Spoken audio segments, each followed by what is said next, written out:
দেখো দিদি এসে মালদার থেকে স্মৃতিকণা রায়, আর এই দিদিকে তো অবশ্যই সবাই চিনবে।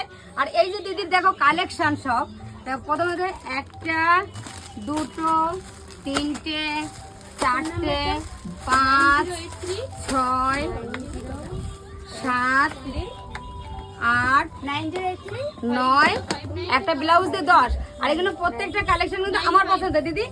আমি যেটা বার করে দিয়েছি দিদি সেইটাই পছন্দ হয়েছে। আর এগুলো কিন্তু তোমার ভেবো না যে আমি এগুলো ভিডিও করার জন্য করছি, একদমই নয় দিদি। এটা কি ভিডিও করার জন্য হচ্ছে? হ্যাঁ, আমি গাড়িতে বসে তুলে দিয়ে আসবো, সেটা তোমরা দেখে নেবে। একটা কথা বলি, মানে আমি যেহেতু এসছি, সবাই জানে স্মৃতিকণাদির শাড়ি পরে। হ্যাঁ, আর আমি শাড়ি পরতে বেশি ভালোবাসি। যত প্রোগ্রাম আমার সব শাড়িতেই হয়, শাড়ি পরেই করি।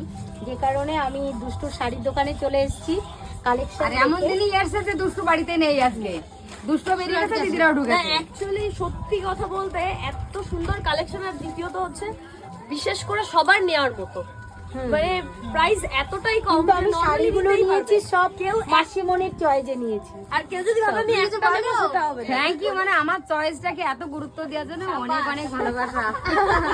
আবার আসবো, আবার আসবো। আচ্ছা, তোমাদের লাস্টে দেখে কত ভালো শাড়িগুলো সত্যি যাবে কিনা গাড়িতে তুলে দিয়ে আসবো। চলো চলো। আচ্ছা,